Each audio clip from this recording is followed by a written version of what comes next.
বর্ণিল আয়োজনে গান গাইবেন পাকিস্তানের বিখ্যাত শিল্পী রাহাত ফাতে আলী খান এবং তার দল। বাংলাদেশের জনপ্রিয় ব্যান্ড মাইলস এবং অ্যাভয়েড রাফাও গান গাইবে এই অনুষ্ঠানে। বিপিএল উপলক্ষে বর্ণিল সঙ্গীতানুষ্ঠানের আয়োজন করছে বাংলাদেশ ক্রিকেট বোর্ড। সোমবার মিরপুর শেরেবাংলা ক্রিকেট স্টেডিয়ামে টুর্নামেন্টের উদ্বোধনী অনুষ্ঠানে গান গাইবেন উপমহাদেশের বরেণ্য সঙ্গীতশিল্পী রাহাত ফাতে আলী খান। দেশি জনপ্রিয় ব্যান্ড ও তারকারাও অংশ নেবেন এই আয়োজনের সামনে রেখে বেশ উচ্ছ্বসিত সাধারণ ক্রিকেট ভক্তরা।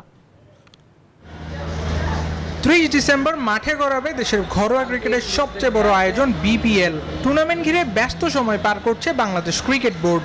সোমবার মিরপুর শেরেবাংলা ক্রিকেট স্টেডিয়ামে উদ্বোধন হবে এবারের বিপিএল এর। বর্ণিল আয়োজনে গান গাইবেন পাকিস্তানের বিখ্যাত শিল্পী রাহাত ফাতে আলী খান এবং তার দল। বাংলাদেশের জনপ্রিয় ব্যান্ড মাইলস এবং অ্যাভয়েড রাফাও গান গাইবে এই অনুষ্ঠানে।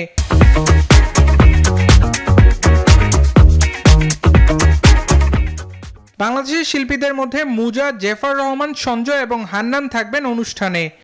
অনেক খুশি টিকিটটা পেয়ে। রাহাত ফাতে আলী আমি অনেক বড় একটা ফ্যান, এর জন্য আর কি মূলত টিকিটটা নেওয়া। এই প্রথম ফার্স্ট টাইম আমি ফেস টু ফেস মানে সামনাসামনি দেখতে পারবো, তাকে অনেক উৎসাহিত ভাই আমি।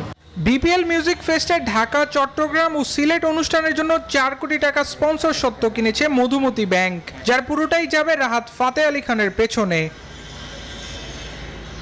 এদিকে কমানো হয়েছে বিপিএল মিউজিক ফেস্টের টিকেটের মূল্য। এই অনুষ্ঠানের জন্য প্লাটিনাম টিকেটের মূল্য 8,000, গোল্ড 6,000, সিলভার 4,000, গ্র্যান্ডস্ট্যান্ড 1,500 ও ক্লাব হাউসের টিকেটের মূল্য ধরা হয়েছে 500 টাকা। ভেরি এক্সাইটেড, টিকিট পেয়েছে, এটা খুব আনন্দ।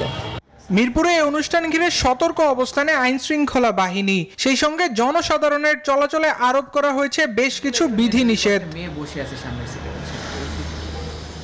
আল দাইয়ান, নিউজ 24, ঢাকা।